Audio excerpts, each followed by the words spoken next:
Hello.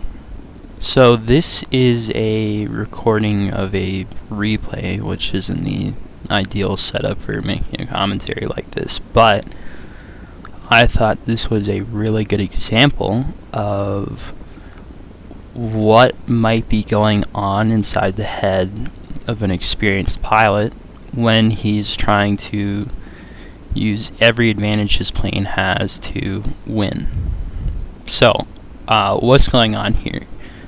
It's basically the end of the match. There's two people on each team,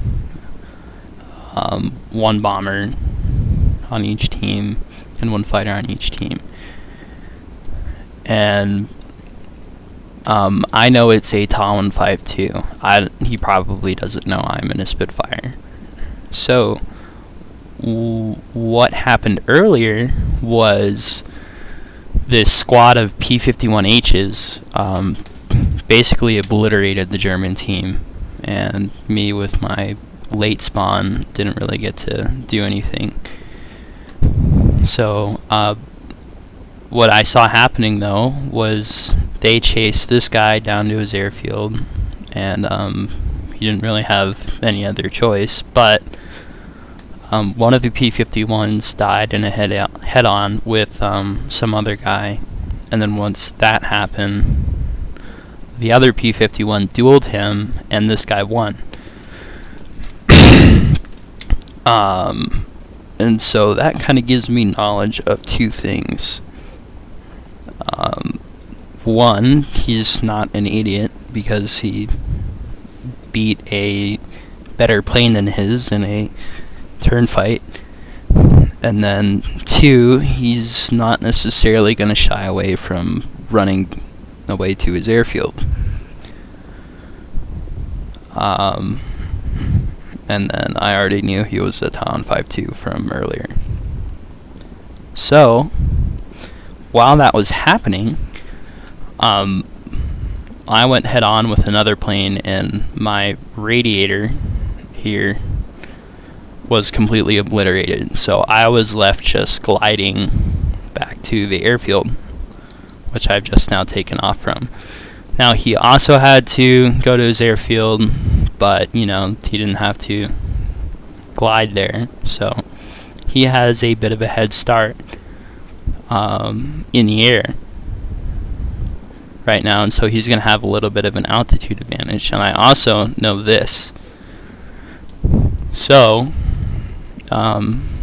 I've activated some random order that's not blind hunt, so he can't just use that to find me. Now I'm climbing into the middle of the map to look for him.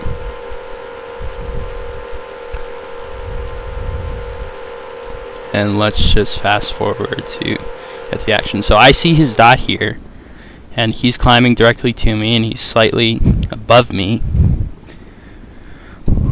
Here's what I know. The Talon 5-2 is faster than my plane,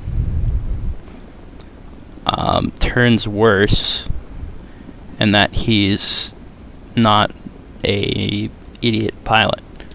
So what he's probably going to do, if I just go head on with him and try and force a turn fight, he might just, well, if he doesn't obliterate me in the head on, he might just run away, either to his airfield or just boom and zoom me, which is not ideal. But the Talon 5-2 has a kind of terrible climb rate, and I have a good climb rate.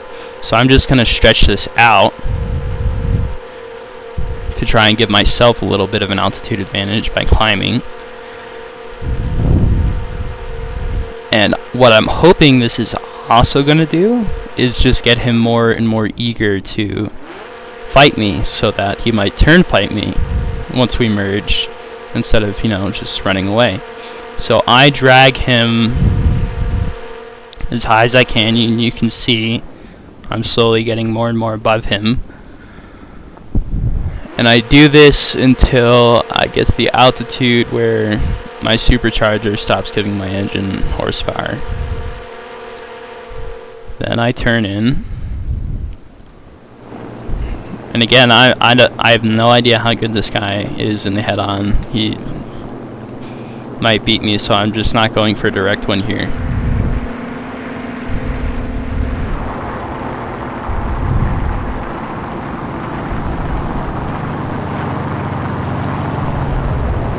And I think for a split second here that he's just going to run away. Maybe he considered it, but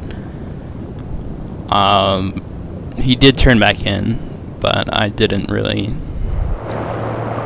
immediately turn back into him. So that gives him a chance here to kind of blow me out of the sky.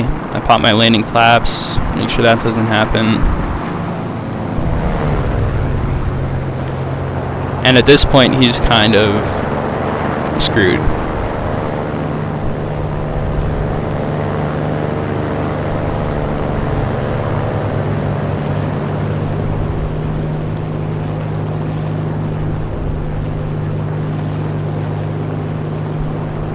And I figured it out by now, as you can see. And whoop, light him on fire, he goes down. Now what I did there was very different from the typical Spitfire run at the enemy and just hover your mouse over them. And it's just an example of, hey, I'm going to use my brain here. What options do I have? How is my plane better than his? How is my plane worse than his? What's the worst that's going to happen? And how can I avoid that from happening? And so it's just a good example of me, well, avoiding the worst, which would be him just running away to his airfield after we merge, by dragging him up here where I have a slight altitude advantage because of my climb, and making him eager to fight me because I'm running away in a Spitfire. And that's that. Bye-bye.